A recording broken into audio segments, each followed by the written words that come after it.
Welcome to CERRU's annual Sushil Kirpalani Innovation Exchange. My name is Sophia. I am the director of the Center for Ethnic, Racial, and Religious Understanding here at Queens College. I want to start with some thank yous. First of all, I'd like to thank Asia Gray and Yael Rosenstock, who are probably running around frantically somewhere. There they are, they're in the back there. So I'll just talk about them to the camera while they're doing that.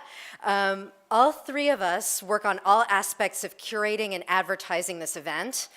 And we wouldn't be able to pull it off without the serious emotional, mental, and sometimes physical labor that both Asia and Yael provide. Yael is our current associate director. Asia is our current director of fellowships. Another person without whom this event would absolutely never happen is Denise Pagano, who is also in the back of the room there. Thank you. Denise is responsible for everything nuts and bolts, from reserving the room to reserving the food to coming up with all the configurations to dealing with OCT to the all-important job of keeping the budget. She does everything, so we would not be able to do this without her. I'd like to thank our volunteers and our interns who always manage to just kind of show up whenever we have, or I know you don't just manage to show up, Yael calls upon you. Whenever we have an event like this and you're here for us, you know, when there's a kind of all hands on deck moment. Thank you to our co-sponsors who you will see listed in our program. Thank you to President Felix Matos Rodriguez, who will be making some opening remarks. To Sushil Kirpalani, whose emotional and financial investment has ensured that this event will continue to happen each year. And he will also make some remarks in a moment. To our provost, Betsy Hendry, who's here, and our assistant provost, Eva Fernandez, Lori Dorff and Sarah Kahan from the Queens College Foundation. Thank you all very much for being here. John Vogelsang, who's the director of the Michael Harrington Center, and our oft collaborator, thank you very much for being here as well. For those of you who attend this event on a yearly basis, you know that we always pick an important social issue, we discuss it, we unpack it with experts who have different knowledge bases about the topic, and then we work to start to transform that topic through a series of hands-on workshops that we all engage on together. Past topics have included immigration reform, the Black Lives Matter movement, and climate change. Last May, we made the decision to focus this year's Innovation Exchange on the Me Too movement. I think that many of us became aware of this movement with last year's revelations about Harvey Weinstein. For me, it hit home after reading Salma Hayek's very painful piece in the New York Times. But of course, this is just when the movement hit the mainstream media. Tarana Burke, the founder of Just Be Incorporated in Harlem, originally coined this phrase. Burke's organization focused on the well-being of young women of color, and the phrase Me Too was originally aimed at the population that she worked with. It was her way of showing empathy for and solidarity with young women that she encountered who would disclose that they had an experience of sexual harassment, abuse, or assault.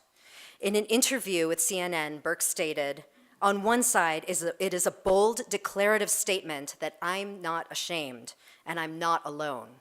On the other side, it's a statement from survivor to survivor that says, I see you, I hear you, I understand you, and I'm here for you."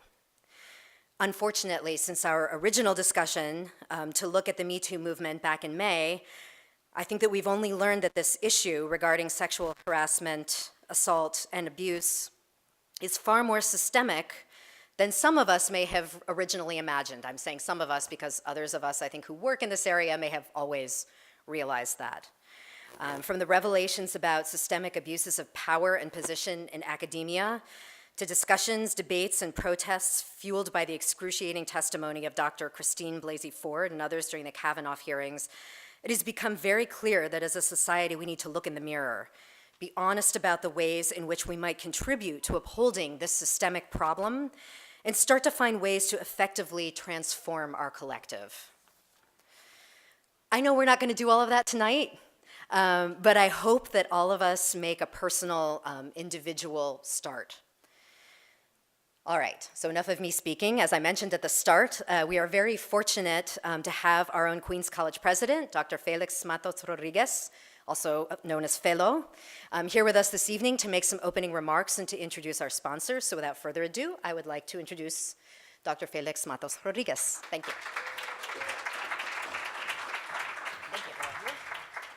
Thank you. Gracias, Sofia. Thank you. And good evening, everyone. And welcome to our annual Innovation Exchange. It's great to see all of you here. To the Center for Ethnic, Racial, and Religious Understanding, our college sort of diversity training center. Congratulations in putting the event together.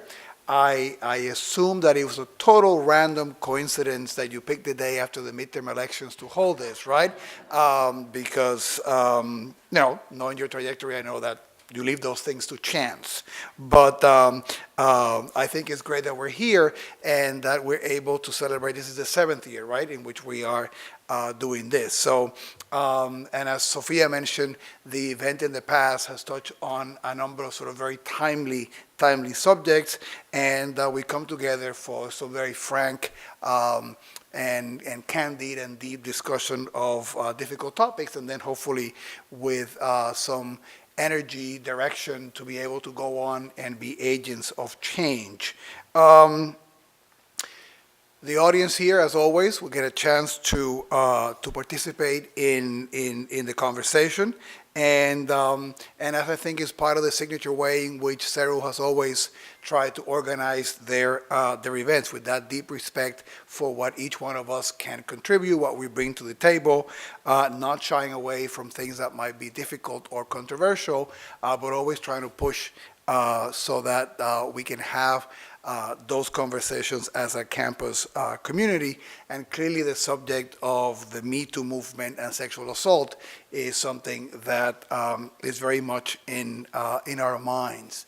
The chance to be able to do this, to bring in some of the incredible speakers that we have lined up for today, and the facilitation and the outreach, all those things, as you know, require not just a very talented team, and I would like all of us to give the entire CERRU team a big round of applause for their hard work and what they do day in, day out in our campus, but they also benefit when they have great moral, philosophical, intellectual, and financial support to be able to do these things.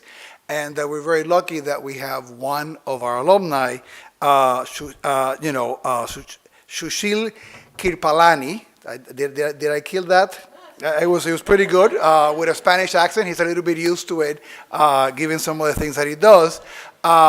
For his generosity, both as a financial sponsor and by sort of becoming the endowing the conference, so that we could, in sort of perpetuity, be able to have this space of conversation, but also as in his own personal style, being able to become a thought partner and be part of the conversation, and I think that for us has been a win-win combination. When he's not supporting the work that we do here at CERRU, and I'll be introducing him in a second, and you get a taste of his take on this and his insight and his experience. He is a partner in the law firm of Queen Emanuel Urquhart and Sullivan, and he chairs their bankruptcy and restructuring group. I hope that you never need his services moving forward. He's a sought-after lecturer and panelist on financial crisis litigation and related topics.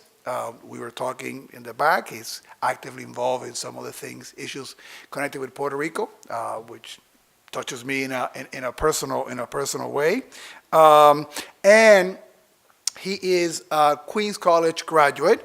He was actually a student of our provost when she was an even younger member of the economics department, and remembers her classes, but then went on to Fordham Law School, where he got his law degree, and also been very active as part of the Dean's Planning Council for the law school, and actually there, given his philanthropic interest, he created a full tuition scholarship for public service law. So again, it's somebody who puts action to his beliefs.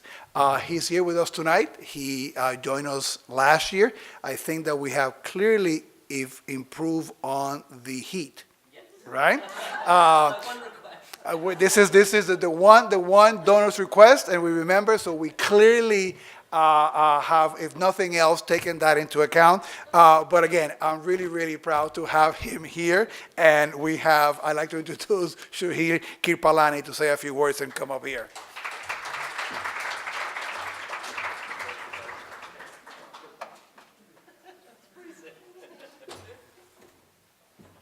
Okay. Hi, everybody. Hope you're doing well. You may have noticed I'm wearing a red spot on my forehead. It's because today is Diwali, which is the New Year for Hindus, so Happy New Year to all of you. Actually, it's a great thing to start on. I think today is the first time in my entire life. I'm 48 years old, and I do a fair amount of public speaking, so when I say it's the first time, it's kind of significant. First time in my entire life that I am speaking in front of a crowd wearing a tilak on my forehead. I grew up in a generation, I was born in 1970, my parents are from India, they both passed now, but they were from India, and I grew up in the generation of what you may have heard called the dot busters, not a fun group, and I frankly just always wanted to fit in. I cut my hair really short, not anymore, as you can see. I wore a baseball hat, I changed my name, I tried from Sushil to Sush, or maybe even Sam, until I was about 21 years old. I had a lot of problems with identity and fitting in, and I think that kind of was for a variety of reasons. I was embarrassed. My mom wore a sari to the school events. I asked her please not to dress that way when we go on school field trips, and I think all of you in the room have some similar stories, or at least know people who have. So I wanted to say today how happy I was when I was leaving my office on Madison Avenue, and I looked in the mirror to check my look, make sure I looked okay, and I'm like, ooh, shit, I forgot to take the tilak off my head, and my dad always told me, take it off your head before you go out. And I decided, why would I possibly do that coming here? That would be ridiculous. So I'm really happy about that. Last year was the first year, as the president said, that I sponsored this event, and I wanted to just share with you just a couple of minutes on some perspectives about life that I've been feeling since the last year. First of all, why did I bother? Why did I do this? True story. Sarah's heard this before, but for some of you maybe who have not, I went to see my father. It was a week before he passed away. Still living in the same house I grew up in. Still refusing anybody's help. That's the way he was, very proud, really strong. And I was waiting for him to take a shower, sitting in the living room where I watched a lot of television in the 70s. And I saw the Queens College magazine, and it said, Miss Suhail Kirpalani. And I said, wow, they really don't know who I am at all. And I said, neither do I. And that fault is mutual, and I should change that. So given how long it took my dad to get ready, I'm flipping through the magazine, and I see this page called CERRU. And I didn't know what that was. It wasn't around between 1987 and 1991 when I was here. I made some phone calls, got in touch with Sarah, learned a little bit more about it, came to visit with the president, met your provost, who surprised me because she was the one professor who actually cared a lot about me when I was here and helped me get into law school to begin with. And the rest is, as they say, history. The one thing I wanted to talk about was really what some of you or some of your friends and colleagues asked me about the last time I was here, so last year. There were a bunch of young students who came up and they said, can you tell me how do I get from where I am today to where I want to be, in 25 years? You might think that's an impossible to answer question. I actually did think it was an impossible to answer question. But I thought it was a fair question, because what else am I doing here? I don't really have any greater life experiences than anybody else in this room. I've just had a series of good luck and maybe a series of good people that have met me and mentored me and helped me out. But I also realized over the last year, I run a group of about 21 lawyers in New York and in Los Angeles. And it's a group that I started after working on Wall Street for 13 years. I left to start my own practice at another law firm. And every one of those lawyers went to an Ivy League college and an Ivy League law school, or at least a top 20 law school. And they asked me the exact same question. And so I actually think, and I was getting ready for today, about what I would say to you, I actually think that it's a lot easier conversation to have with this group than with that group. And I mean that. For one, I have no idea what it's like to go to an Ivy League college or a top 20 law school. I have no idea what it's like to come from an established family with established connections in the world and established money and all of that. So how would I possibly give people like that advice? But for you all, who I imagine, and if I'm generalizing, you'll just forgive me, it's the only thing I can do in this environment. You've been through different challenges, struggles, adversity. And what I'd like to tell you, at least in my experience, is that I think that's a real blessing. It's a real source of strength. It has been so for me. When I left Queens College and I was lucky enough to get into at least one decent law school, I have many stories about the application process, but you have to get on with your program. But I was petrified. The only other Indian in the entire law school in my class was a graduate from Columbia University in electrical engineering, and he wanted to be a patent lawyer. So I'm like, wow, like he knows exactly what he wants to do, and I had no idea what I wanted to do. I didn't even feel like I existed. I didn't think I had an identity. I wasn't sure I was really good at anything. I kind of fought every tendency I had. And unlike a lot of people who came from different family backgrounds, perhaps those who have been in this country longer, for generations, and just different method of schooling in the home, I didn't have those conversations that you see on TV with their parents where the kid disagrees, the parents disagree back, but it's all civil. And everybody's having this great debate, this great engagement. The first time I had to react to somebody saying, I disagree with you, I was in law school, and I didn't know how to deal with it. I mean, should I just crawl up and not say anything because I might get hit or get scolded or something bad is going to happen to me? I didn't know how to hold my ground without offending somebody. I had a lot of rage. But you do learn. You know, and you open your ears, and you open your eyes, and you open your heart. And I think that people like us have that uncanny ability to learn and become stronger from our adversity. And by the end of the first year in law school, I'm looking to my left and looking to my right to my two best friends, one who went to Princeton, one who went to Berkeley, and here I am from Queens College, petrified that I couldn't possibly compete with these folks. And I was the only one who did well.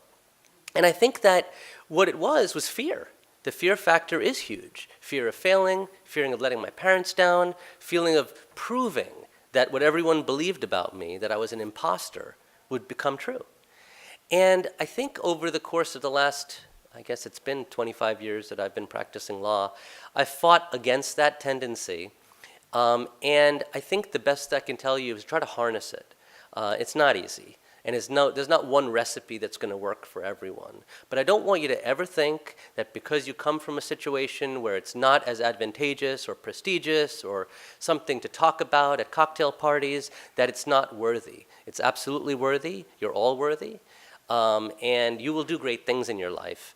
And I just wanted to share that with you. I didn't think I'd ever be sponsoring anything, growing up. And I'm really proud to be here. I want to thank the president of the college for having me, and I wouldn't miss this event for the world. So thank you all.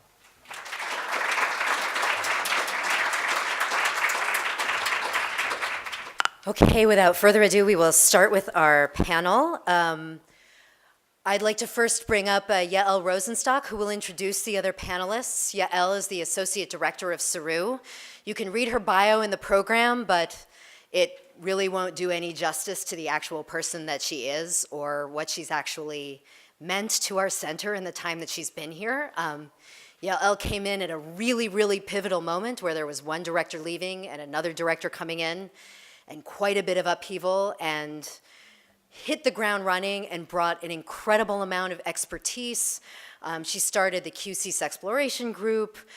She brought participatory action research to CERRU, really just made us a richer organization in so many ways, in addition to all of the millions of other things that she was doing and continues to do as the associate director now of the center. I want to say that we are losing Yael in May. Not losing, that sounded really dramatic. She's going to Indiana University, where she will be pursuing her PhD. So I am both so thrilled that she's moving on her career trajectory, because that's what's supposed to happen to all of us. And also, if you want to find me like curled up in a ball crying under some furniture, just come back in May. And that's about it. Without further ado, here's Yael Rosenstock.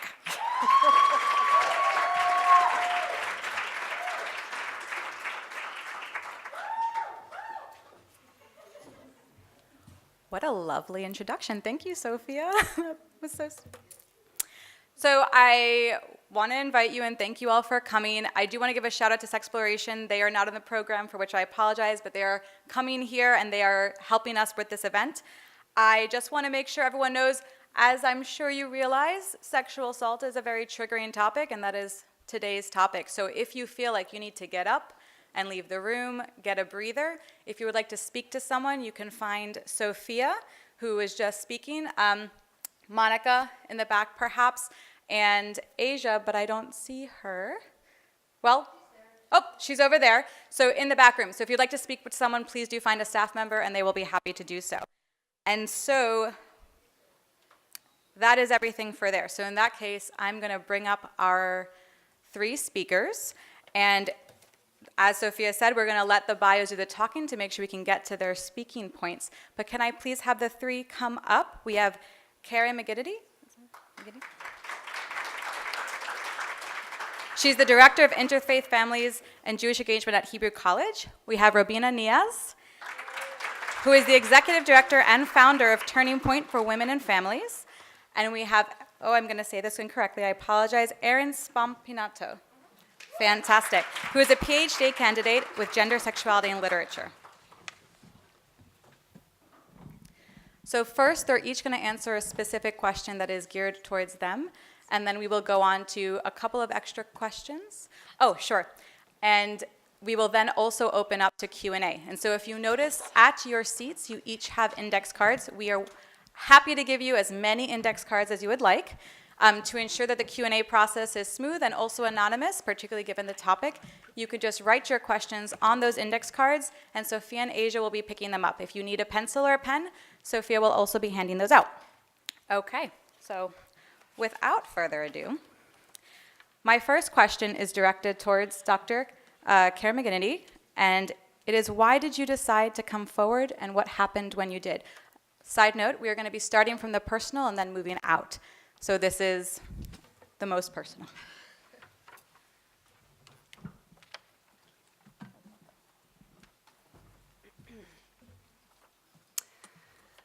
Pursuing justice and pursuing it justly is one of Judaism's core obligations.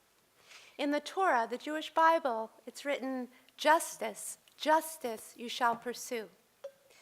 Yet how does one pursue justice when the perpetrator of a crime is held up high on a communal pedestal? I thought Me Too from the first moments I read the words in October 2017, but I didn't say them or write them or post them on social media. Why? Why was it so hard to say Me Too? I thought about the times in my life when I was touched without my consent. All were evidence of the patriarchy that convinced some men that they had a kind of inalienable right to girls' and women's bodies. When I was in elementary school, a man rubbed his naked penis against me at the Bronx Zoo.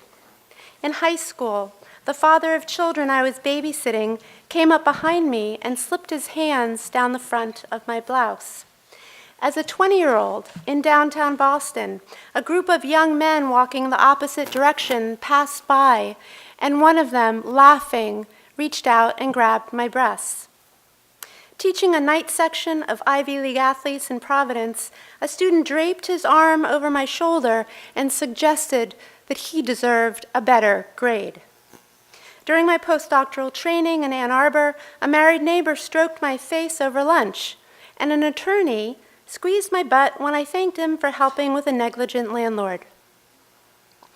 And then I got to the most recent incident, and I stopped in my mental tracks.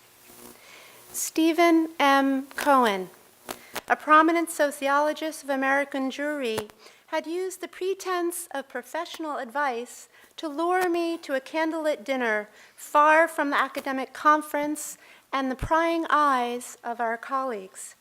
He probed my personal life, asking me one inappropriate question after another.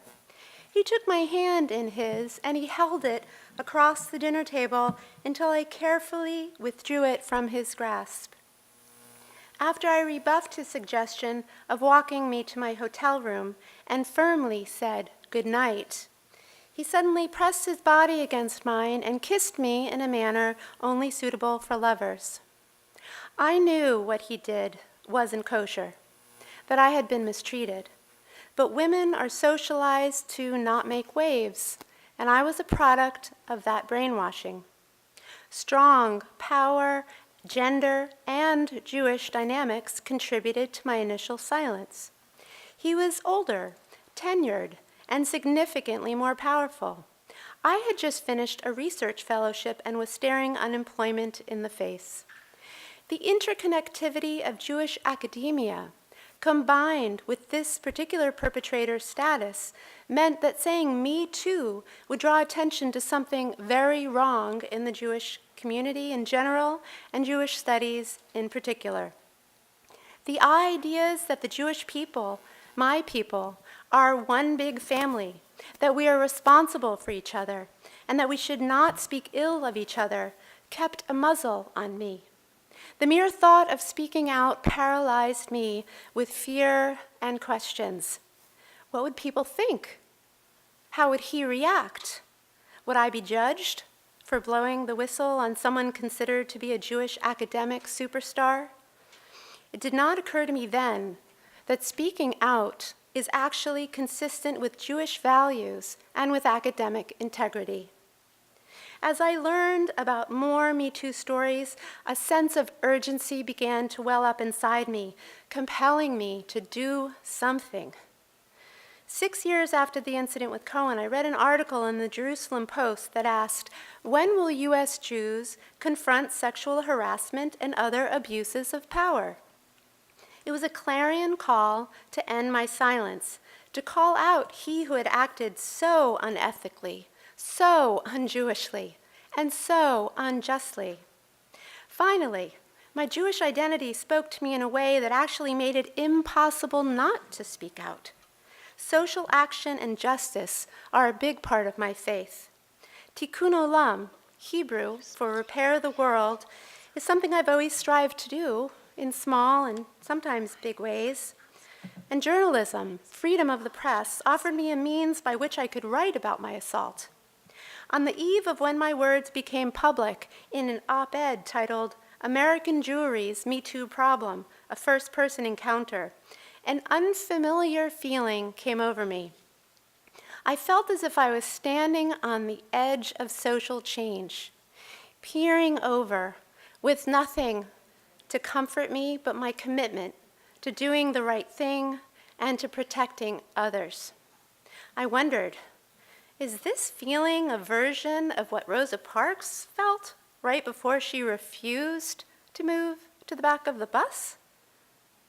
What I learned when I finally spoke out, when I finally spoke truth to power, fills me with amazement and hope for all who have suffered, for Jewish studies and for the Jewish community.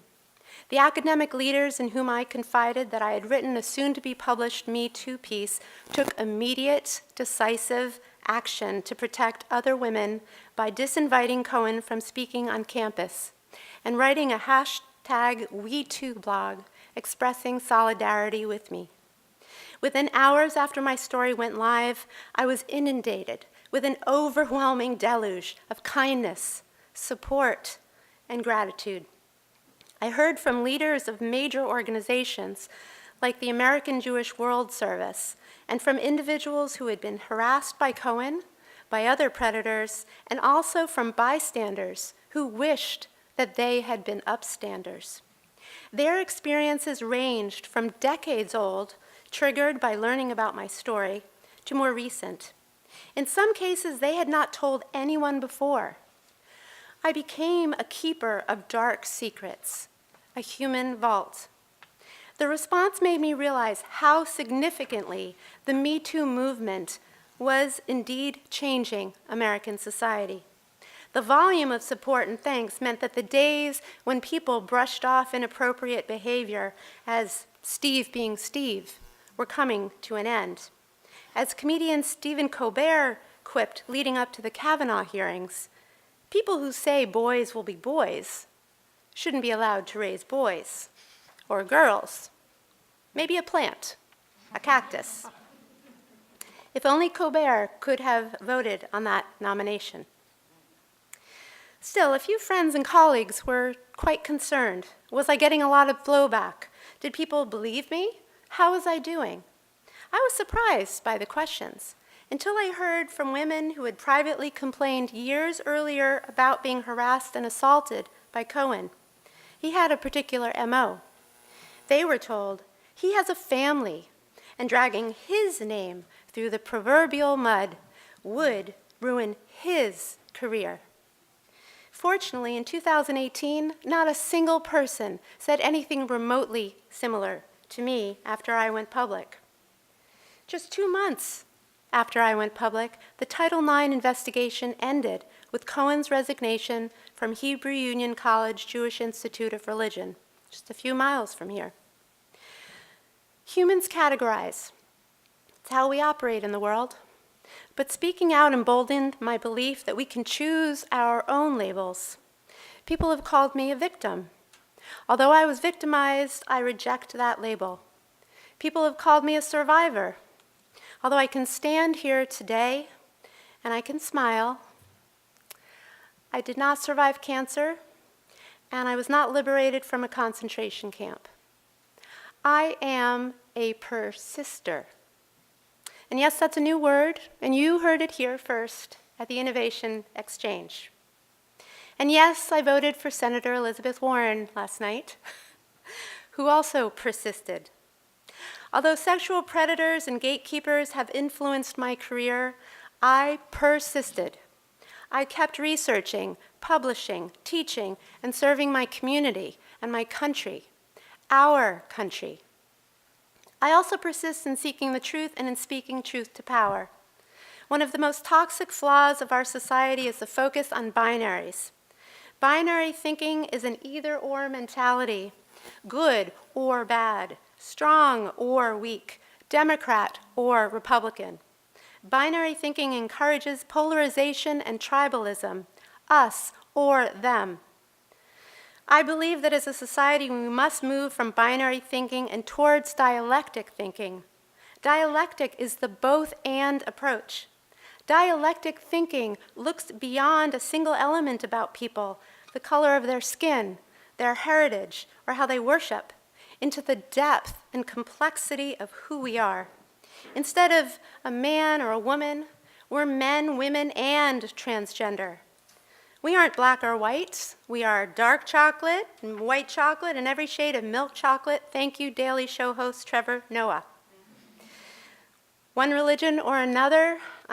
We are many, many religions, and we are also spiritualists, and we are also secularists. Lastly, let's end this obsession with being thin or fat. And let's celebrate every imaginable body so that no body is shamed. We are one family, but it's not the Jewish family. It's the human family. After a terrorist slaughtered 11 of our brothers and sisters in Pittsburgh, the first text I received was from my Muslim sister. The next was from my Greek Orthodox sister. And then I saw an image of a man holding a sign that read, and this man was a man of color, and his sign said, "Jewish lives matter." The late reggae musician Bob Marley sang the following words in 1980. Get up, stand up for your rights. Get up, stand up, don't give up the fight. More recently, hip-hop artist Mona Haydar calls out and takes down the patriarchy in her song, Dog. If you haven't heard the lyrics yet, it is a must listen. While she's calling out hypocrite Muslim men in particular, Haydar's poetry speaks volumes about all people of all genders, of all backgrounds, who think that somehow they are above their religion or the law. Now, I can't sing, and trust me, you do not want me to try, but I can implore you to be persisters and brothers who stand up for each other and fight together. Persisters and brothers who break down binaries rather than reinforce them. Persisters and brothers who find solidarity across groups instead of forming battle lines between them. We are not responsible for perfecting the world, but nor should we do nothing. We must get up, stand up, and call out the dogs. To be free from sexual misconduct and abuse of power is a human right we all deserve. Together, we must persist in spreading truth and love to prevent sexism, anti-Semitism, ethnocentrism, racism, classism, or gender discrimination from dictating our lives or tearing apart our human family. So please, get up. Get up. Stand up. Thank you. Be persisters and brothers. Thank you.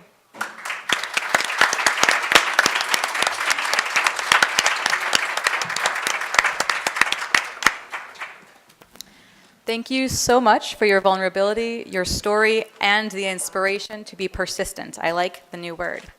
Before I bring up our next speaker, I just want to offer that the terms sexually violent, the terms sexual assault, sexual harassment are ones that we hear a lot, but we don't necessarily always have common definitions for. So I'm not going to offer you a common definition. What I am going to offer you is my definition, and then as the speakers are speaking, they can comment on their own as to how they interpret these words. And because I do not enjoy being in front of a microphone, I am using a cheat sheet. So my definition of sexual harassment is any unwanted sexual language or nonverbal communication. It can include catcalling, it can include leering, and it can include the threat of sexual assault, as well as touch. So the threat of sexual assault means I now need to define sexual assault. And so for sexual assault, I consider that, for myself, something that does involve something physical, any sort of unwanted sexual act or engagement, and using sexual act in the broadest of terms, so any unwanted touch. And sexually violent, I include and encompass all of those things in there, because if someone is breaking with your consent, if they are choosing not to respect your boundaries, that is violence. And if it is something that is sexual in nature, to me that is sexual violence. So with that in mind, I now invite the speakers to also include their own definitions. Our next speaker is going to be Robina Niaz, and I'm asking, how does sexual violence and the stigma surrounding sexual violence play a role in the work you do with survivors of intimate partner violence, most of whom are Muslim?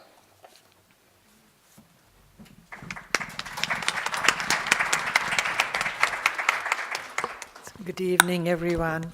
I want to thank Sophia at CERRU, Yael, for inviting me to be on this panel today. It's a great honor, and I hope I can do it justice.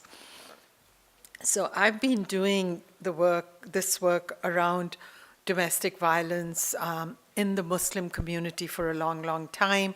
I started volunteering just as soon as I came out of my own abusive marriage.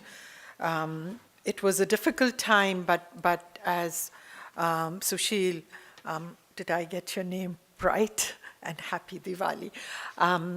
Spoke to that when we come here as immigrants and we're trying to find our feet and we are finding ways of grounding ourselves, if some adversity happens, it really throws us back so badly that it takes years to recover from it and find our person, our individual selves all over again. Luckily, I came from a background where my father was my biggest support and inspiration, and he believed in educating all his daughters just the way he educated his sons and put in a lot of confidence in us. And yet I was really surprised how much of an impact violence in our lives makes, even if you're emotionally secure and you have your family supporting you and backing you.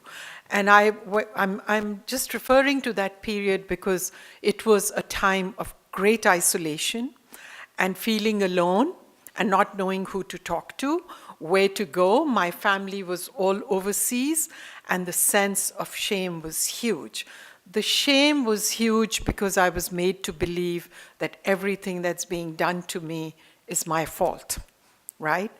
And it takes you ages to get past that. But one of the good things that came out of it, now when I look back at the beginning, when I came here in 1990, is I'm actually full of gratitude. Because if I didn't experience it myself and I didn't walk the walk, I would not be able to do what I'm doing with empathy, with compassion, with understanding, with sensitivity, all of those things. Now, of course, fast forward, I did my master's in social work, and then soon after, a year after I graduated from Hunter College, 9/11 happened. And so Muslims were the target. We were the newest kid on the block. It's not new to America. I keep reminding ourselves and our community, but we were the newest group of people who were being targeted every day, from being told that we should go back where we came from, and what the heck are we doing over here, and we don't look like you, and we don't talk like you, and all of those things. So pushing back at that time was extremely difficult because we were maybe 5 activists in all of New York City trying to deal with what was being thrown at us every day. Now I'm heartened. I'm not happy at the way things have gone, but I'm very grateful that we have dozens and dozens of young leaders who are out in the community. So that said, the work that we do at Turning Point, which I started in 2004 because nobody else in the Muslim community was directly addressing domestic violence or violence against women and girls. So you can imagine in the post 9/11 New York and America, how much of slack I took from my own community, often being told by men from my generation that I was doing a disservice to the community by shining light on a negative issue. And so over and over, I had to tell them that it would be a matter of great shame if we knew that this was happening and we turned our back and we didn't do anything. And so that made our work much, much more challenging, difficult. It's like you woke up every day not knowing where the pushback was going to come from, whether it's your own community or it's people outside, and how do you deal with all that? Well, we did. As Sushil said, adversities also make us stronger. And often they remind us of the strengths we have, which we are not aware of. And I'm reminded of Eleanor Roosevelt's quote, which says, a woman is like a tea bag. You only know her strength when you put her in hot water. So the more hot water I got into, the more I learned to fight back. Now, tied up with all of that is the Me Too period and the movement that started, and the feelings that it has triggered for many, many people who have either been victims, survivors, persisters with different stages, and there is a tremendous amount of denial about this issue in our community. I'm going to be very candid because as a South Asian growing up in Pakistan, and even here, women are socialized not to talk about sex, period, even healthy sex, right? And so you learn not to talk about it. To this day, I cannot talk to my sisters about any sexual experience, although I'm comfortable talking to my 2 best friends, right? So that's how we are socialized. And mothers then are passing on to their daughters the same kind of a mindset, which makes it really hard for us to chip down and break down and encourage people and women and children and girls to bring up these issues. And it continues, and of course it makes our work more challenging, but our job is not to pretend that it's not happening. And I think someone alluded to, is this more prevalent in the Muslim community or is it not? There's no scale.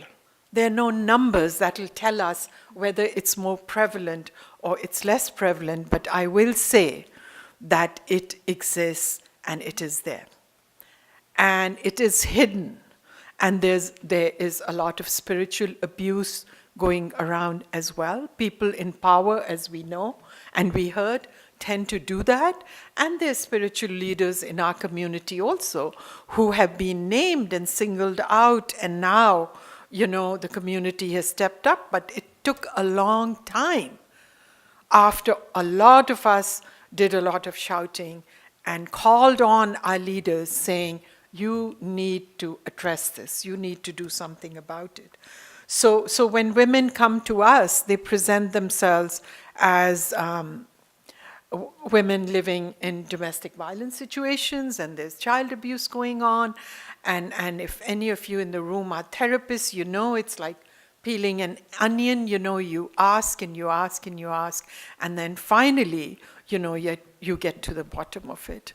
And our job is to help the woman or the girl, because we have a youth program for teenage Muslim girls and young women as well, is to help them understand that this is not their fault. It is not the way they dress. It is not the way they talk. It has nothing to do with them.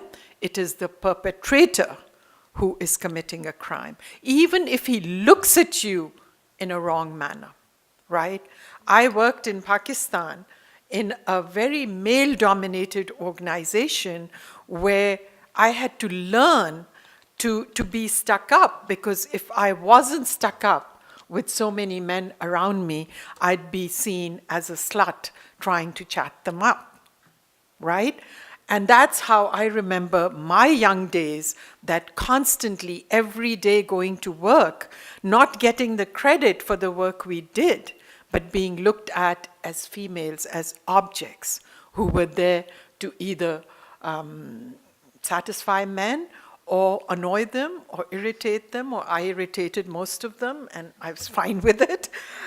So going back to sexual abuse and sexual violence and how it presents itself in our community, it doesn't. We have to figure out very sensitive ways of addressing the issue and reminding women and girls, and not that boys and men have not been victims. I have spoken with a few who have, and again, it's by men in power, spiritual leaders or community leaders, or just fathers or stepfathers or brothers or whatever. There's incest, there's sexual abuse, there's sexual violence, there's all of that stuff happening. And so we learn every day as we work around this issue is to find sensitive ways of approaching this topic within our community. And we try and gather support from within the community, from men and women, because the more support we have, the more voices we have that we can be in dialogue with and who can confirm what we are saying, it makes it easier. And it just continues to be a challenge. I don't know how to put it any other way, but I'll share an example with you of years ago when I was working with a nonprofit in Brooklyn, and a Pakistani woman was my client. And I was counseling her, and I was talking to her, and I asked about sexual violence.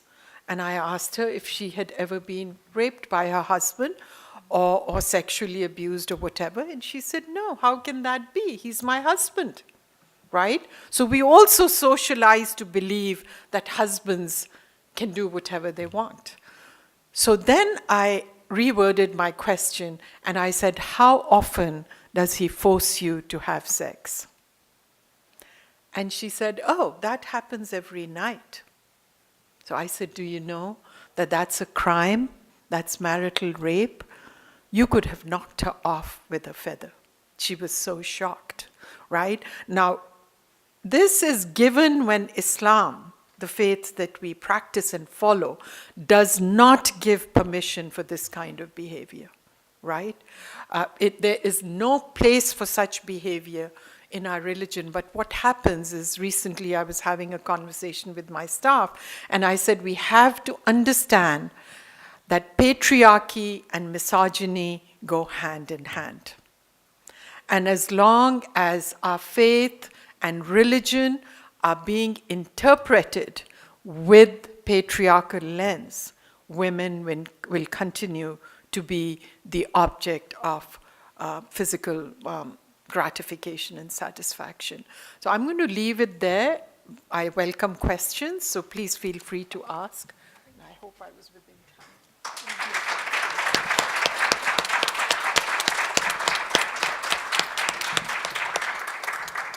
So once again, I want to thank now Robina for her vulnerability and also for bringing up these themes, right? These ideas of shame and silence, which in her case, she's speaking about the Muslim community, but I think is probably something that many communities can relate to, and we'll be having a question soon after about that. Then also bringing up, right, the idea that this happens regardless of your gender.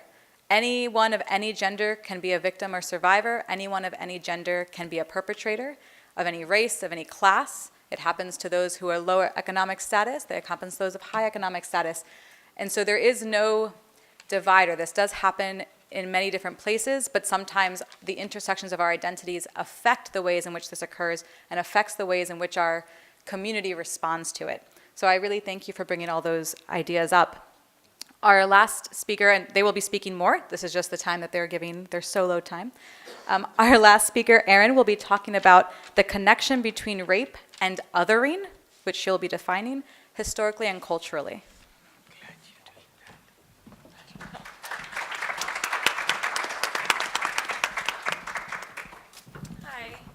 Hi. So thank you, CERRU, for having me. I'm very honored to be on a panel with two activists who've been doing this work a lot longer than I have. And I also wanted to thank Monica Roman, who was a former student of mine at Queens College when I was an adjunct here.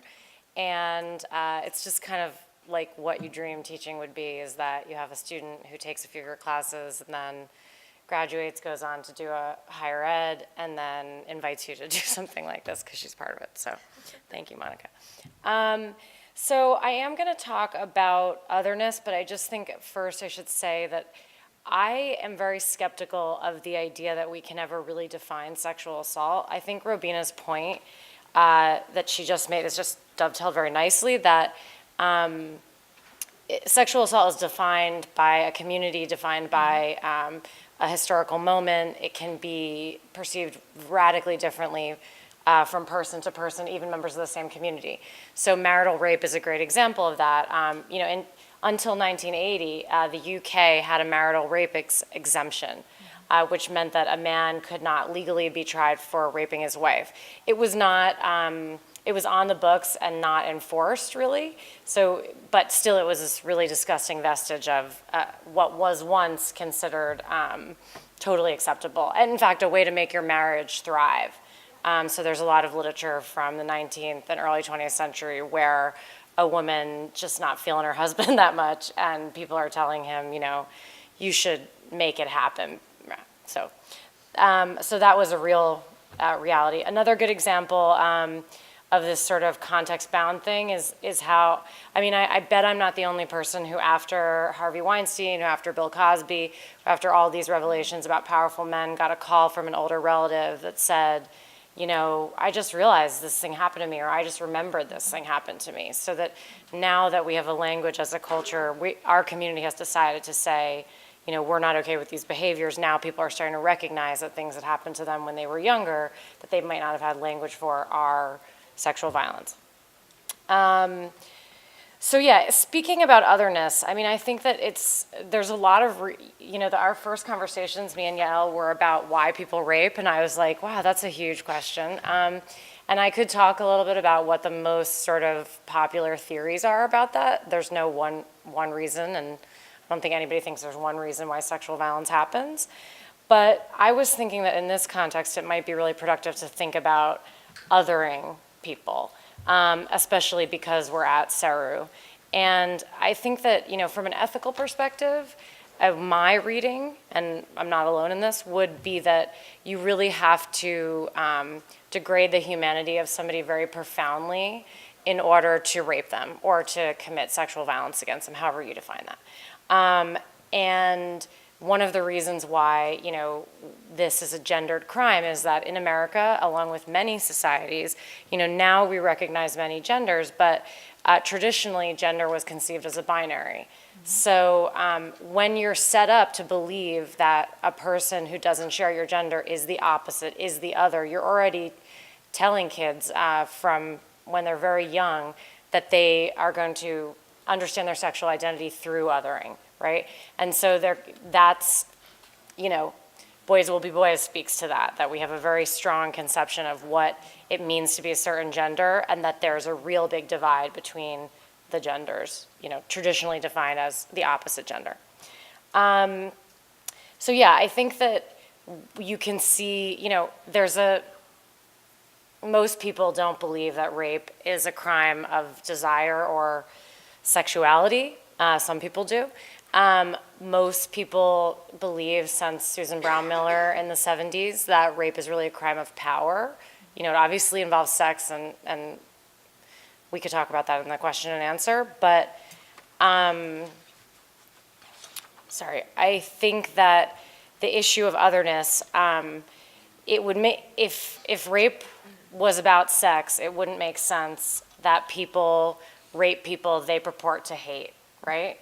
So if, not that we're speaking about normative or healthy sexuality here, but it wouldn't make sense to want to have intimate contact with somebody that you vocally hate. And yet we see rape across those boundaries all the time, right? So really extreme misogyny, like, I'm just thinking of this example because I did work on this, is about with regard to the incel movement, just in the news again because of this yoga studio shooting. The extreme sort of structural hatred of women, it sort of defies logic if you're like, why do you want to have sex with these people who you hate so much? Well, actually, if you think about it as, an effacement of the other, that you've degraded this person so much that you can't see their humanity, then it makes perfect sense why the easiest person to rape would be the person who you define as the greatest threat to you, the greatest opposite to you. Should I talk about the restorative justice stuff? Not yet. Okay. We'll get there. Then I think I'm just going to leave it there for now and talk more in the Great. questions. Yeah, thanks. Our first question has to do with something that Robina touched upon, which is many of our communities are very concerned with how our communities look, right? This idea that don't make us look bad, right? And you can put in whatever you want in the blank of who us is, but we don't want the Jews to look bad. We don't want the Muslim population to look bad. We don't want the Latinx population to look bad, right? We just don't want to have rape or sexual assault associated with our people. But the unfortunate part and exchange of that is then we don't talk about it, right? The silencing and the idea that if you come out, you're a traitor or you are going against this image, you're creating bad press. And so what I want to ask the panel, sorry, this is very tall. What I want to ask the panel is, what has been your experience with this theme of protecting the community rather than protecting the community members? And what can we do within the communities so that we strive to build our reputations by being known for how well we treat one another rather than how well we cover it up?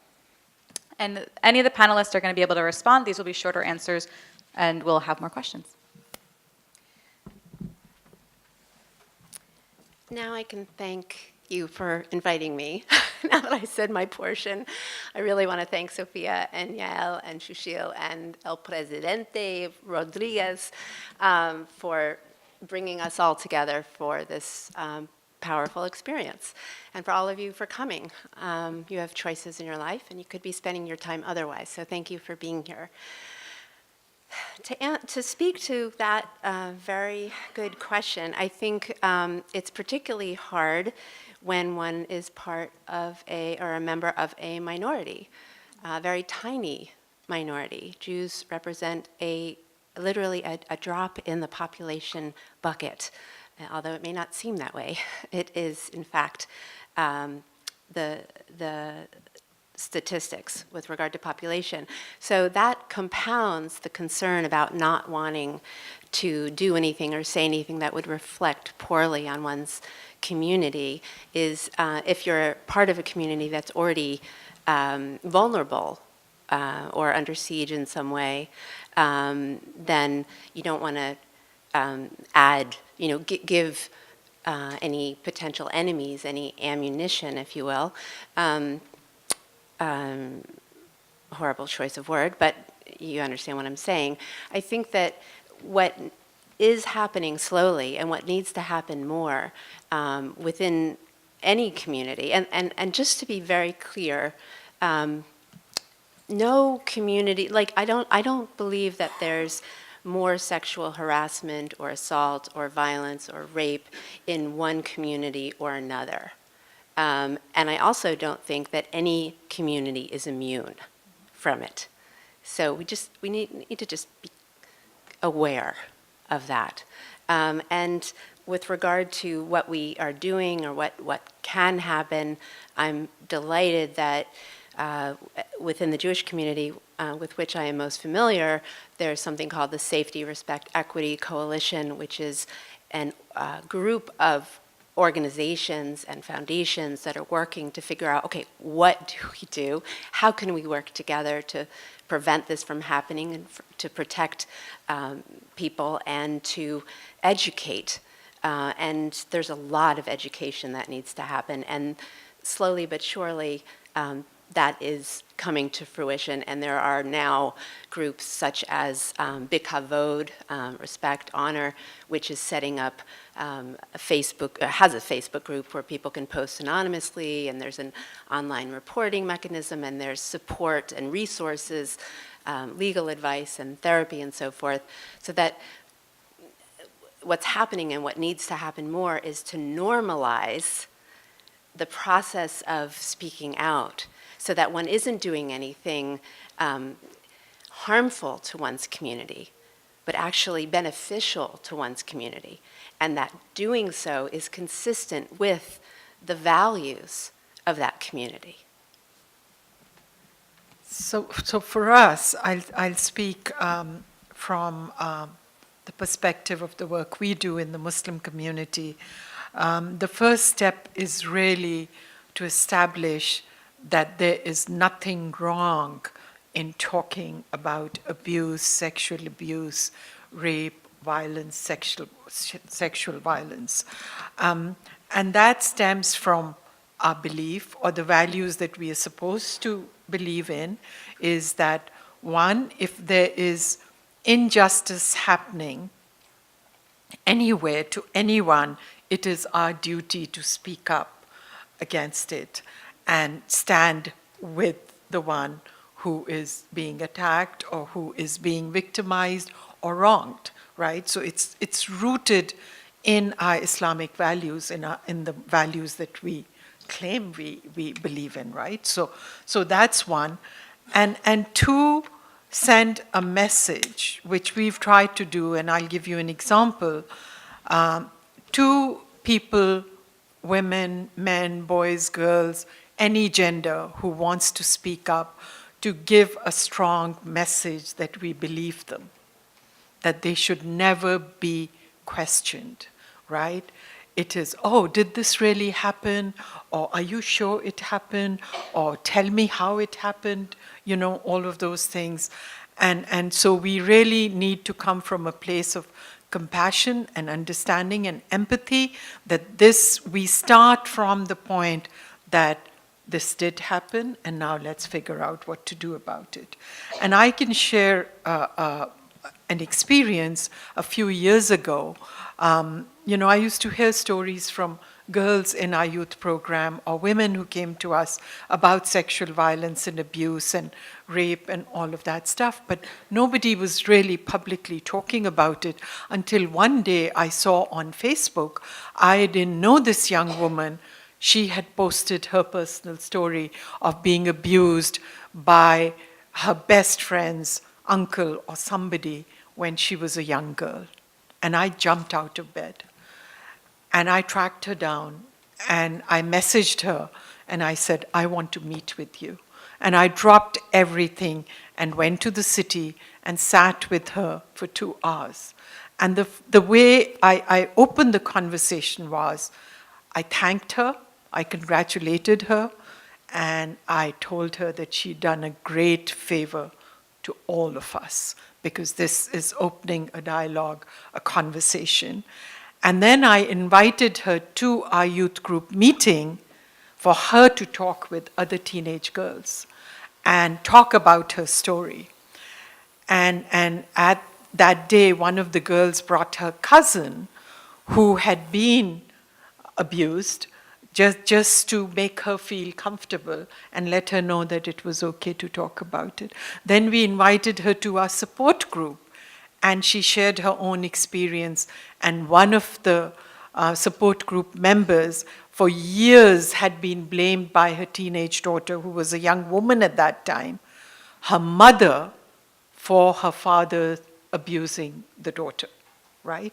So she said, today is the first day I'm feeling validated, because I took the blame for what my ex-husband did to my daughter. And I didn't have the ability to stop it until the marriage ended. So, I'm keeping it very simple, because these are simple steps that all of us can take. And so if you ever hear about anybody sharing a story or mentioning it, the last thing we want to do is pretend or question that it has not happened. And then help that person find professional help, because this is difficult. You talked about triggering emotions in the audience. We do that all the time when we have gatherings talking about abuse and violence and rape and sexual violence, and we offer to support anybody who might need help. And then the other thing, there's a group in Chicago started by a Muslim woman called Girls and Women Heart. And she and I are both fellows with the Novo Foundation. And I have gone out of my way to let her know how much I appreciate and support her work, and have asked her to come and train our staff and our youth and the women and everybody, so that we can share best practices. So one of the other things that I think we can do is learn from each other. They don't have to be Muslims, but her work is grounded in the Muslim community, and therefore comes with a lot of sensitivity to that aspect. And so I feel that we can learn a lot from her. So I'll stop there because I see a lot of questions. Do you want to talk? Just very quickly, I think my real community is academia, kind of. And I always thought that academia would be really receptive to these sort of projects. When I started working on my dissertation, which I started early in grad school, but was like 5 years ago, so I've been going relatively slowly. People were always like, when they'd ask me what I did, they'd just look at me like, who invited this girl? Because I'd say, yeah, my dissertation's about rape, and I'll be like, ugh, I don't want to be talking to you right now. And I do think that that's really changed. I still see all the time that I especially worry about students in undergrad and in grad school, that it's really hard to deal with professors who abuse their power, and that's sort of the issue I'm most interested in. And it's still, you'd think that the community would be supportive, but there are people with entrenched power, like Keren was talking about, who have a ton of people who will back them up, unfortunately. So, the point of this was optimistic, which is that I really do think it's gotten better. I see complaints that I know people made about somebody 5 years ago, and the same complaint is made now, and the response truly is different. So I think we're getting a critical mass where people are, just can't be ignored.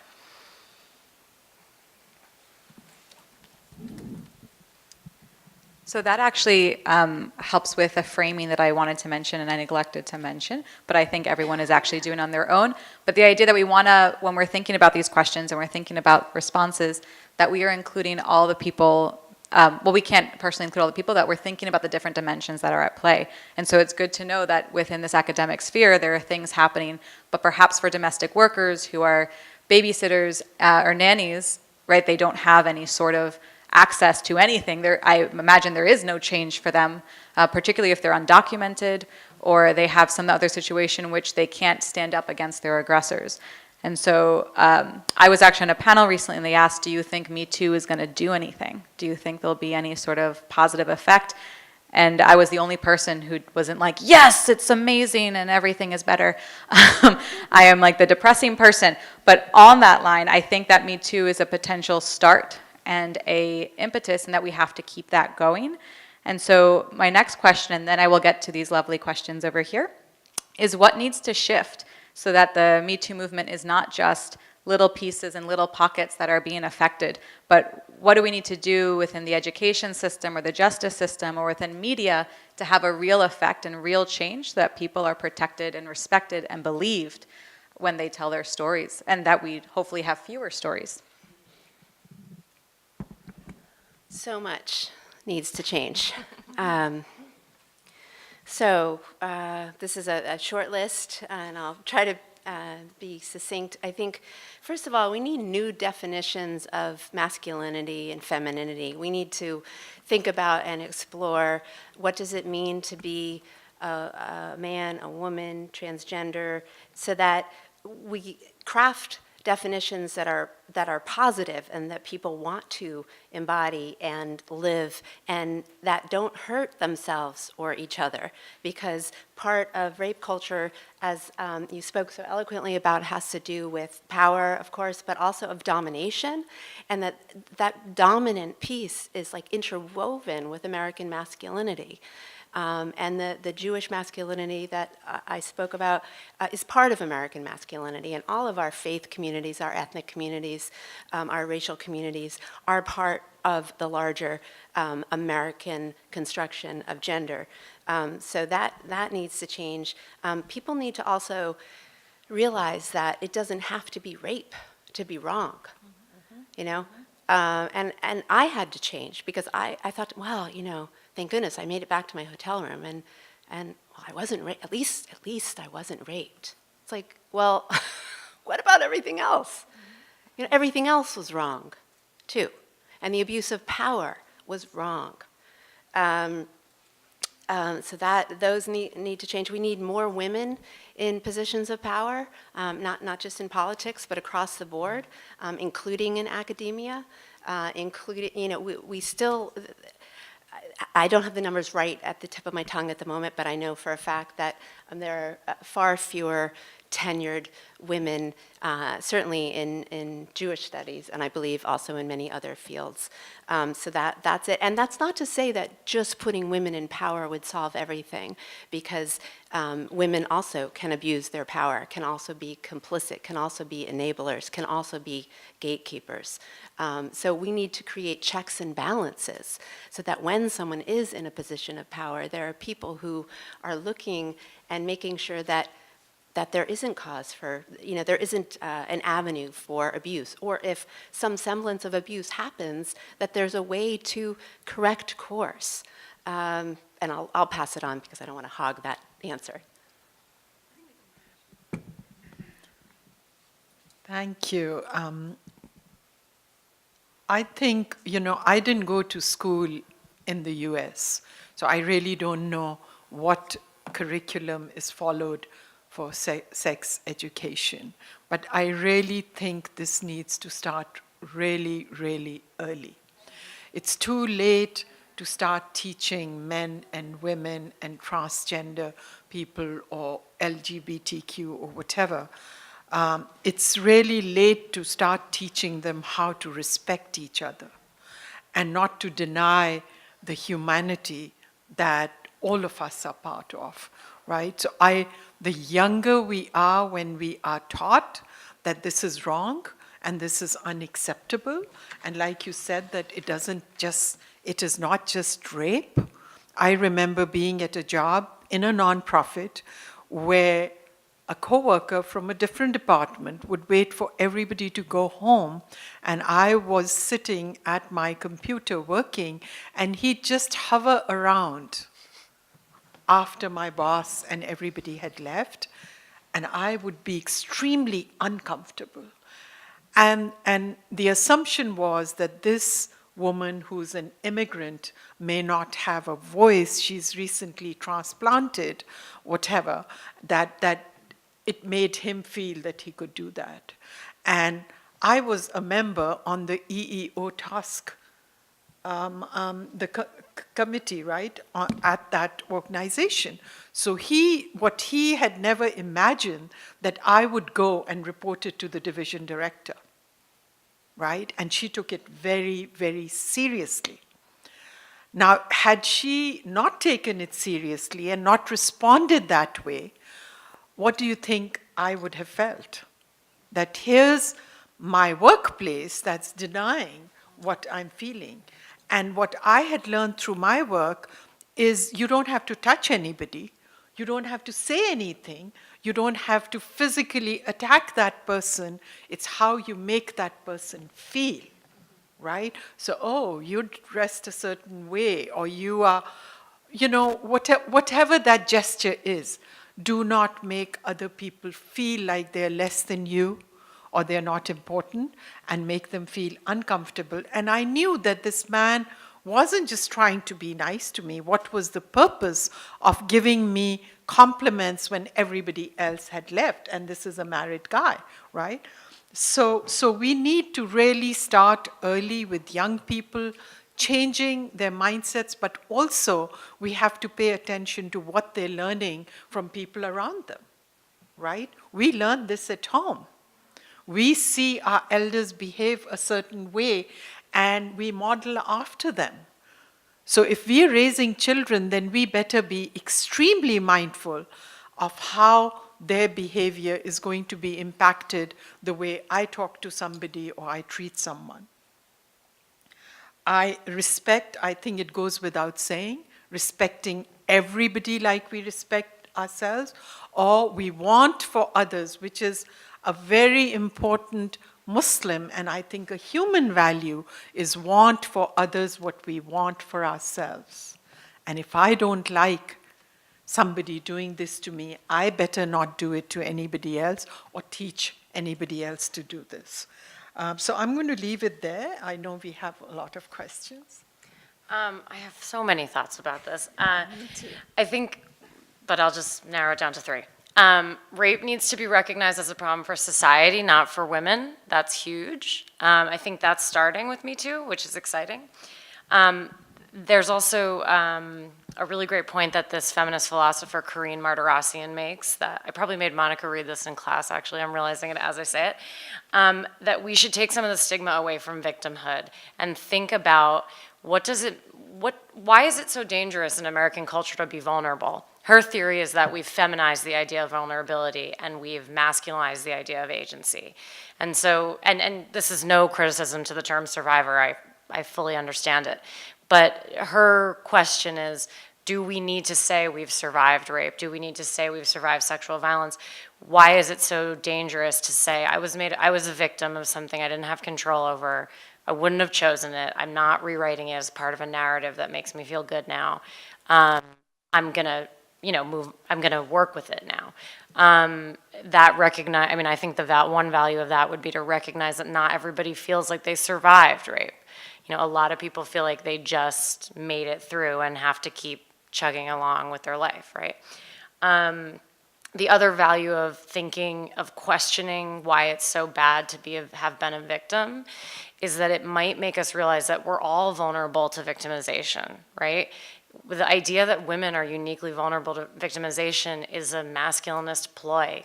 right? It's a historical thing that's happened in many cultures, but it's not true. We're all vulnerable to victimization. So the strategy that feminists have traditionally taken towards rape prevention is trying to get everyone to recognize women as full citizens, full human beings. So like with the ERA, the Equal Rights Amendment, that's the attempt there. And what we might do is actually say, no, we're all women in some sense. We're all vulnerable, right? So don't we care about this issue? I also think a value of that is acknowledging that it's not just women who are raped. I should say when I say rape, I'm using that as an umbrella term for all sexual violence. The other thing is that I think we should start thinking about restorative justice and thinking about rape in terms of harm rather than intent. So our criminal justice system, the way we make decisions often about sentencing is based on the intent of the offender, right? Did they intend to kill? Did they have a plan, et cetera, et cetera. What we might do is reconceptualize that and think in terms of harm to the person affected, right? And restorative justice is the idea, basically, put simply, that a victim or a person affected by a crime would have some say in the punishment of the offender. And so if we sometimes people say restorative justice is kind of soft on crime, but it actually might be a really valuable way to give not just symbolic agency back to people who've been violated, but sort of real agency, where they could say, okay, this was the harm that this event constituted in my life, and here's how I think this should be responded to. Yeah, I could go on, but I'll stop. Sorry. Thank you so much. And so now we're going to get to everyone else's questions. I, as you probably realize, will not be able to get to all of these. So we're going to try and do super quick responses and respond to the ones that you feel most excited to respond to, and then we'll try and get through as many as possible. One question that came up that will also be discussed actually at the Healthy Masculinity workshop that is being hosted after this is, what are some ways, and I realize that we're all women here and identify that way, but what are some ways that men can prevent other men from committing sexually violent acts? It's not a topic that men discuss much, and so this person would like to know some ideas. I love that question. And I'm trying to remember the name of this actor. Does anybody watch Jane the Virgin? Are you talking about So the actor... Terry Crews, maybe? Is that it? The man. So he started this series that addresses this very question, and he did this. I think it's a TED Talk actually, and I have a clip of it. And yes, Justin, thank you. And he challenges men, and then he says, because men love competition, which is fitting in with heteronormative gender construction. Okay. But he says, are you man enough to support a woman? Are you, to love? Are you man enough to just hold your partner in your arms? Are you, and he go, I can't be him, but, so I think, those men who are brothers, who are looking to share a positive kind of masculinity that embraces who they are, and that to cry is to be human, and to share emotions is to be human, to fully experience the full breadth of what it means to be human, which sadly American men have been cut off from the moment they're conceived. That is a way that men can encourage each other and support each other, and support their friends and their family members, their sisters, their mothers, eventually their daughters. And also, I've had colleagues speak with me about men who have daughters who are really worried and concerned. And those men, I believe, need to talk with their daughters and not say, if anyone ever touches you, I'm going to kill him, because then their daughters won't tell their fathers when someone touches them inappropriately.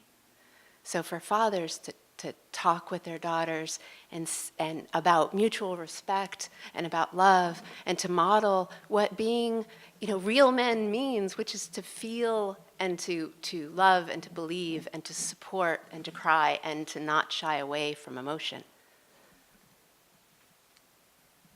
So I'm reminded of a group called A Call to Men. It's founded by Ted Bunch, and he used to work with Safe Horizon, where I worked years ago. And it started from this premise that men need to engage men in trying to stop child abuse and domestic violence and all of that. And then there's another group whose ED is a fellow with me, called Men as Peacemakers, right? So I think the positive language in engaging men is always helpful. I alluded to role models. I think if we have a few positive role models that other people can emulate. I had an amazing father, even though he died at 64 and he's not around now to see the work that I do. But I remember a cousin of mine was being abused, and I was very young at that time and very angry. And I talked with my father, and he banned her husband from entering our house ever because of what he had done to his wife, right? Now, the message that my brothers got was, it's not okay to treat women like this, right? And it was okay to talk about it if that happened. So the daughters were getting that message, but I'm going to go back and say, one of the things I think, and it just crossed my mind as we were talking, is that by the wonderful reminder of not feminizing victims, when we do that, we are sending a message to men and other genders that it's not okay to talk about the abuse that you may have suffered. Yes, yes. So how do we make it safer for men and boys and transgenders and LGBTQ folks to talk about their own experience? The way we humanize experience is when we've suffered in ways that are common, right? So if I have suffered and I meet a man who says, you know what, I was abused, we approach that with the same compassion, with the same empathy that we do for women, for girls, for children, whatever. And I think what really needs to happen is we need to create a compassionate society that cares more about people as human beings, not you're a man and I'm a woman, and sending messages that it's okay. So that, in our community, men, I think, would be very scared to mention anything like this. How do we make it safer for them to come forward? How do we make it safer for young boys to share their experience and support them through that experience? So that's... Yeah, I absolutely agree. And I think that, I really understand and value all the different ways people are trying to have these conversations, because they're not easy. But I worry about the discursive strategy of, are you man enough? For exactly that reason. Because I think it just re-entrenches norms that we're trying to shake off as a culture. And I would also say, talk to women. I think that's good for men. I think it's good for women to talk to men, and I think it's good for men to talk to women. In recent months, I've had a lot of male friends say to me, bring up a moment from their past that they're scared about now, looking back on it. Having read women's accounts, having read about the abuses that have gone on, and saying, essentially saying, am I a rapist? And we can't know, we don't know the answer to that. We're just making meaning. We're two people who care about each other talking about that. That's a very powerful conversation to have. I can't tell them no, you're not. But I think it's very powerful to engage with people at that level of honesty and try to see them as humans first instead of, what they are at their worst. Yeah. I just want to give us a time warning. So we were supposed to be ending right now, but if you'd like, we can go for 15 more minutes before we start the breakout sessions. Does that work for people? Okay. And I also want to offer, yeah, we have lots of questions. I want to also offer that the importance of beginning with the small. So if you are someone who identifies as a man and you are around other people who identify that way, or you're around anyone of any gender really, right? People, I'm pretty sure that when I was walking around the student union to talk about this event, I walked in a rape joke. And it was a group of men, and two or three of them could not stop laughing, to the point that they could not lift their heads off the table because they were laughing so hard when I came in to talk about the sexual assault event. And one of them stared me in the eyes and asked, okay, so where is this being held? Like, where can we attend this event, right? And so he was demonstrating how to, appropriately respond to the scenario.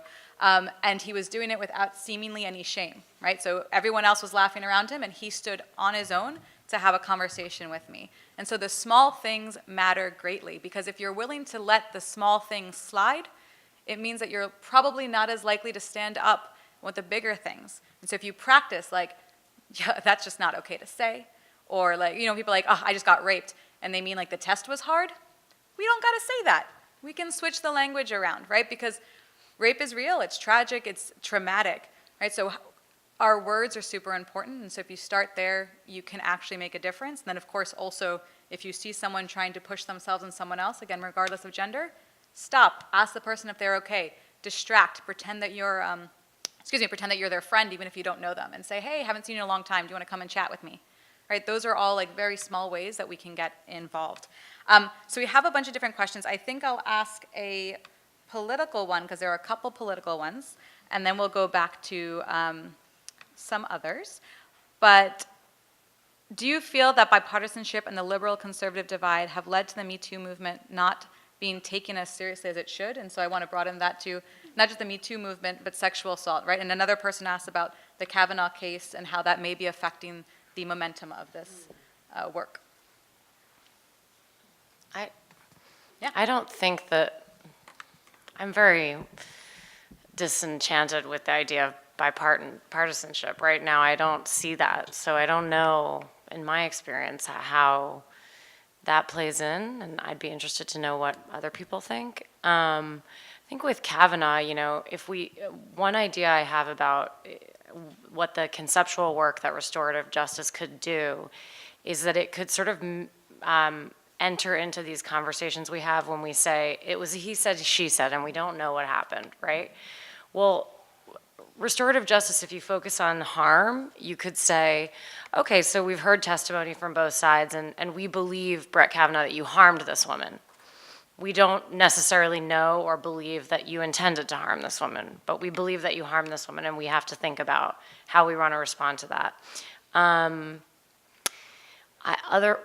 I don't know what to make of it. It's a intense and scary time, and I, as a person with my own history around these issues, it's just very hard to think of a person who's been accused of what he's been accused of like that on the Supreme Court, and I'm sure other people felt the same way. Yeah, it was very difficult to watch, and it was difficult to accept the outcome. However, I don't think that it necessarily slowed down the movement. If anything, perhaps it energized the movement, because it just indicated how much work and how much education there is to do, so that in the future, someone who behaves the way he did back in time, or even the way he comported himself during that hearing, which in many ways, and I've read a lot of analysis about his body language and the way he was angry, and which perhaps you've also read about, that actually fit gender norms, and so he was like embodying the man, right? And I think that the Me Too movement is we're going to keep going, and it's gaining momentum, and we just have to be aware that that there are many who are on sort of edge now, because for things to really progress, some people who are in power will have to give up or share some of that power. And that's difficult for people to do. It's like when I go into the yoga studio and, there's hardly any room and I need to ask people, could you move your mat a little this way? And nobody really wants to move their mat, but they do eventually. So it's like we have to encourage people that it will be better. But part of what's so difficult in achieving a compassionate society, which I wholeheartedly agree with, is that we are also a capitalist society.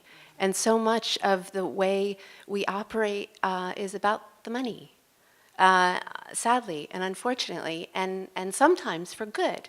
And so I'm so deeply moved and grateful to have a donor who's supporting this kind of program. And we need more of that, because one of the reasons that people are afraid to come forward, that I have been privileged to hear from, is that they are afraid of not just the personal and the professional consequences, but what will happen if and when they speak out or go on the record and it becomes known that that mega donor is involved. So where is the money going to come from to offset that? And that is like a really, really pressing issue. I pass this one, You'll pass so this we one. can get to another question. Okay, so I tried to create little groupings. And so I figure what I can do is I'm going to ask, do you need the mic for me? No? Okay. I'm going to ask a couple of questions, and I think if each of you want to pick one of those to respond to. So one question that we have, two questions that we have that overlap was, how has representation of sexual violence shaped our modern world? And so and another question was, why do you think rape culture is so prominent in the media? For example, why is it okay for actors to even pretend to be sexually assaulted for people's entertainment? So I'm combining those two, right? The idea of sexual violence in our media, and I guess what's its purpose? And then another question that came up has to do with the perpetrators of violence. And so what is the healing process for perpetrators? Right, because part of, again, the idea of restorative justice is that we recognize that harm, when people do harm, it's often because harm has been done to them. And this is the toxic way that they are processing that harm potentially. And so how do we address that initial harm? So what is the healing process for perpetrators? And is it possible for them to learn and to become redemptive? And the last one is, how can someone be a feminist and religious at the same time? And I think that given that we have people here that might be able to speak to that, and it's an important question. I know MSA has taken on that topic. I'm sure Hillel has probably done it, but it's an important one to bring up.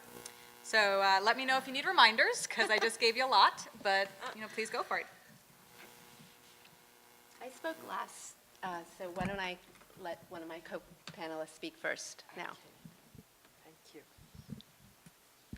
So sexual violence in the media, I think the issue here is sensationalizing any issue that grabs attention, right?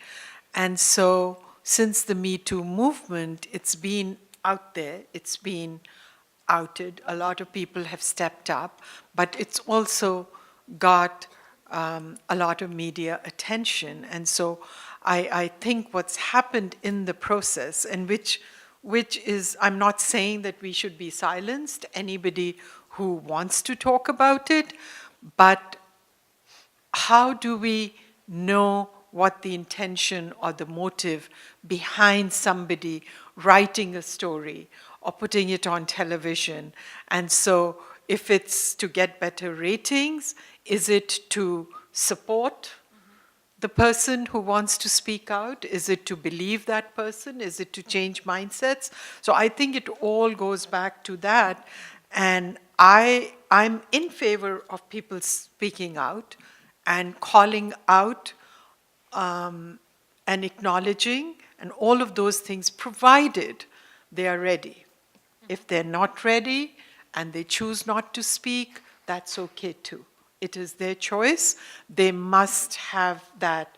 The other thing I think in this country, media has a certain sense of entitlement where they grab stories, make headlines, present it to the world, regardless of the impact it has. So I think our media needs to look at themselves as well and ask themselves, what is the purpose? What is the purpose? If I go to someone and say, I want you to write my story, it shouldn't be to glamorize that person or his or her work. It should be about me. So I have mixed feelings about media, and I don't always appreciate the way they do things. For a lot of things, I'm grateful.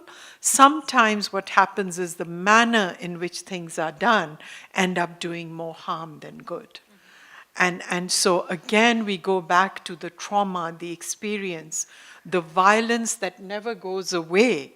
We just learn to live with its impact, and function as normally as we are able to, right? And we often forget that exposing it in the media also has mental health consequences, just as keeping silent about it has. So I would suggest that, this Me Too movement has almost come like a tsunami, and I don't think people were prepared for it. And so the media also needs to be trained, like a lot of us, right, in how to handle these issues, how to respond to stories that are coming up every day, and to keep in mind that it's impacting a lot of people.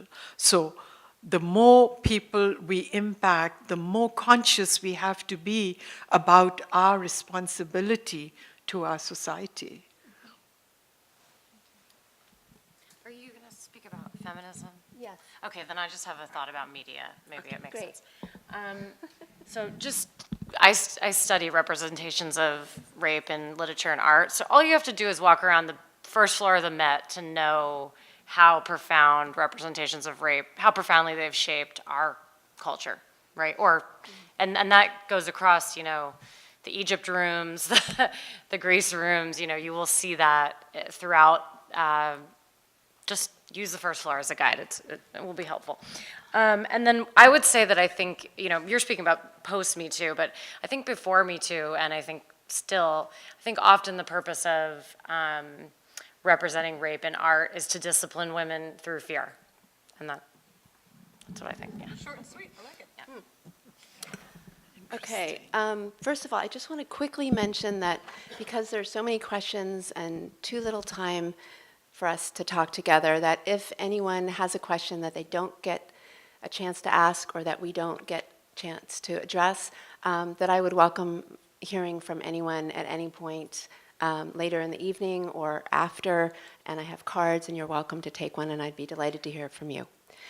And also if it's a more personal question, you'd like a little privacy when you ask it. So two quick responses. One, with regard to healing and redemption, I just want to kind of delineate between, a one-time kind of, I touched her as she walked by because I wanted to whatever, and that was wrong. And when someone has an MO that they've utilized over decades, that has hurt many, many women. So as far as healing and redemption, I think in the first case, a boy or a man can take ownership of that behavior and say, you know what? I don't have a right to touch someone just because I want to. And apologize. Very simple. In the case of something larger or more severe, or criminal or violent, repetitive, I think it's a much more lengthy process. In Judaism, there is a way of going about it, which has to do with a lot of introspection, a lot of consultation with rabbis, with therapists, a lot of trying to understand why one behaved in a particular way, and then again, taking ownership of it, taking responsibility for it, and then eventually seeking, or eventually apologizing and seeking forgiveness. But there has to be a very long, drawn-out process before that happens. And I will say that some point, I think late in the summer, a reporter at the Washington Post reached out to me and asked if Cohen had apologized to me. And she was writing an article about Louis C.K. and a lot of different people, and somehow Cohen made it in the mix. And I said no. And she said, do you know if he's apologized to anyone else? And I said, not that I'm aware of, and a lot of people are in touch with me, and I don't think that he has. But we're not holding our breath. It's not like, I mean, I don't even know what it would mean, if it would mean anything at this point. So that's complicated. To speak about feminism and religiosity, so how to be feminist and religious was the question. I think we need to look to our past to understand our present, and then to look ahead to our future. And I say that admittedly as a historian. That's how I'm trained. So in terms of the past and thinking about kind of a culture of like during the Victorian era and piety and purity and submissiveness, fortunately, that is not where we are today. And fortunately, during the 1960s and 1970s, something happened called second wave feminism. And fortunately, that helped women to redefine not only their roles, but also the power relationships within their own marriages or their relationships, and also how they relate to their religion. So specifically, to find ways within their religions to be active participants, to create new rituals, to, for example, form what's called a minyan. So traditionally, it took 10 Jewish men to have a minyan, to pray. And now, it can be 10 women, it can be mixed genders. So there's a lot that has occurred so that people, especially along a spectrum of religion, that one doesn't need to be ultra-Orthodox or absolutely secular, but that there's a spectrum of religion that one can practice and be a feminist simultaneously. Can I just address that question? Because I know it's asked of us quite often.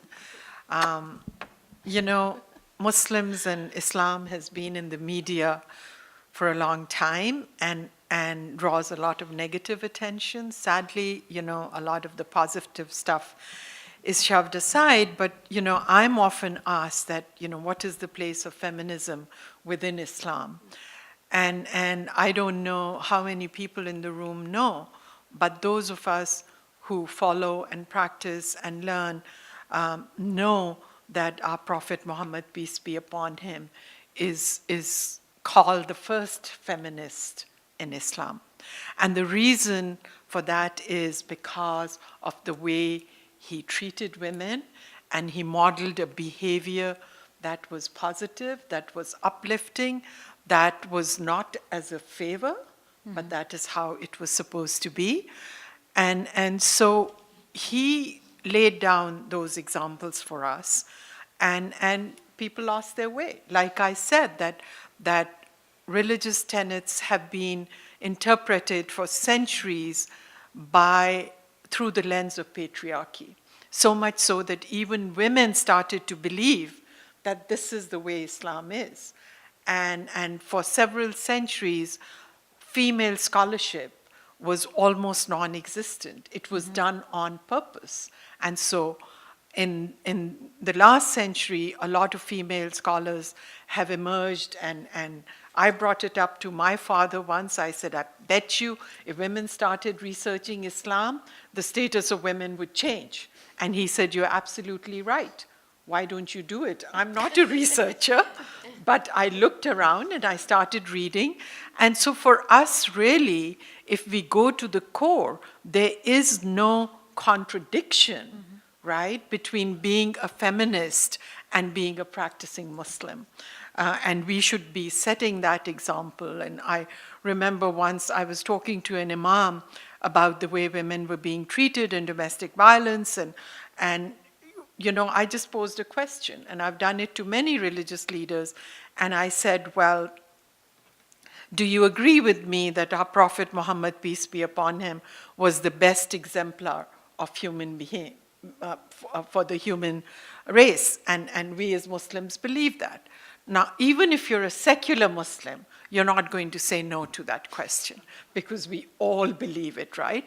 I said, okay, if we've established that, then give me one example from his life where he treated women and children unkindly or abused them or put them down, or nobody was able to come up with an answer, right? So if the Quran or Islam allowed that or gave men that entitlement, then you'd find some examples from the Prophet's life, right, modeling it for us. And if there are none, then how is it that we are practicing something that's not rooted within Islam, and we say we are Muslims and we are practicing Muslims? So for the healing process, I just want to make a point, and you said some very valuable, you made some very valuable points. Forgiveness is important, but to be forgiven, the perpetrator has to have that consciousness and realization of the harm that he has caused. And sincerely, and I don't think that rape and sexual violence is a mistake. Mm-hmm. It's a choice. It's a choice people and perpetrators make. Mm-hmm. And they also had a choice not to do that. So it's really hard, but I think they need to seek help, absolutely, and acknowledge that their behavior was violent and it was wrong and it's caused great harm, and then work with people who can help them get past that. And to be forgiven, you have to be forgiven by the person you caused harm to, right? And so if we haven't gone to that person, if I've hurt you and I don't come to you, but I'm talking to the rest of the world, that doesn't do anything, right? I agree. I want to thank everyone in this room who has come here to share in this experience of the panel. I want to thank all of the panelists for their amazing contributions to this conversation, but also into the greater sphere on this issue. We're clearly not going to get to the rest of these questions, but we can address them on the hashtag CERRUMeToo on Twitter. So if you would like to repost them, or we can post these and then everyone can answer them for each other. Just remember to be respectful in that space. And I also want to just let you know that we will take a 10-minute break, go to the bathroom, do your thing, and then let's do dinner. We have dinner in these 3 separate rooms over here. There are 3 different breakout sessions. We have, and I can't see from over here where everyone decided to go, but we have healthy masculinity, which is talking about what are the different ways that can look. Yes, I'm very excited. Great. And unlike the panel, there is a diversity in gender in those rooms, so that will be led by Samuel. And the next one is consent and boundary making, which will be led by sexploration facilitators. That one's over there? Great. Consent and boundary making is over there in that corner, led by Paola and Darren from Sexploration. And they will also be talking about blurred lines. And so they'll be having a few activities to run through. And then our third one is by Tasnia, who's also from Turning Point. And they will be talking she will be talking about understanding intimate partner violence and what the different forms are, the issues and the dynamics of abuse, and exploring how this the impact that this has on survivors. And so go to the bathroom, go do your thing, and then pick a room, get your dinner, and enjoy. And there's also information on sexual assault and such in the front if you want any information. Thank you.